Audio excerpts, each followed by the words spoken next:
For today's video guys, tayo ay magluluto ng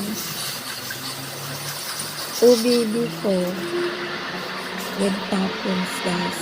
So ayan, ilalagay na natin yung coconut milk and maglalagay din tayo dyan ng ubi flavor.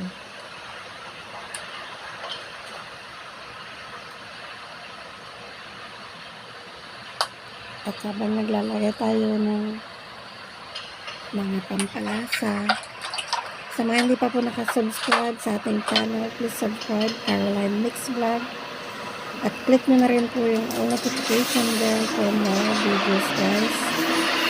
At ayan, hinahalo po natin. At susunod na rin natin yung sugar. Maglagay tayo ng around 1 cup sugar.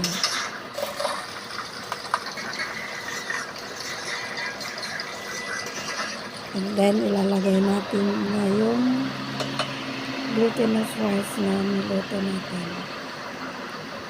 So, yan guys.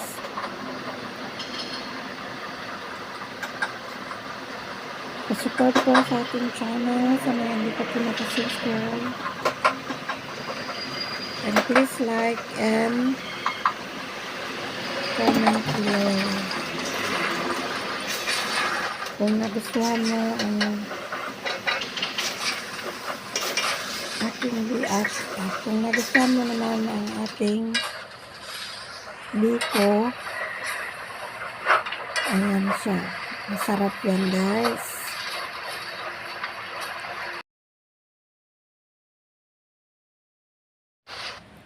Ayan, tapos na tayo guys. So, lalagay na natin ito sa llanera at lagyan po natin ng toppings. Yan, at ang toppings natin ilalagay ay yung egg yolk with coconut milk and condensed milk. At syempre, maglagay din tayo dyan ng vanilla sugar.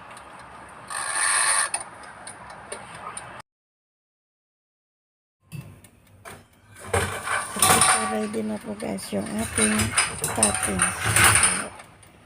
Maglalagay na tayo ng toppings and then ibibit pa po natin ito sa oven para maluto yung kanyang toppings.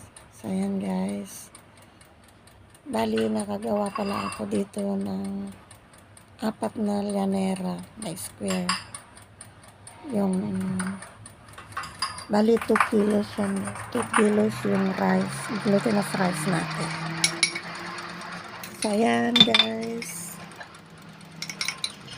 bibig na lang natin.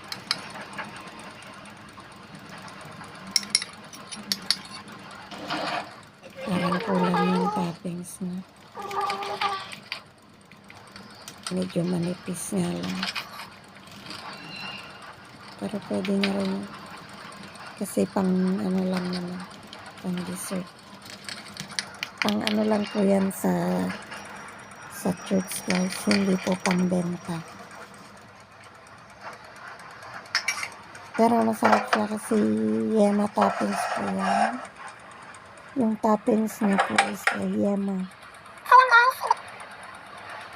So yan na guys, naluto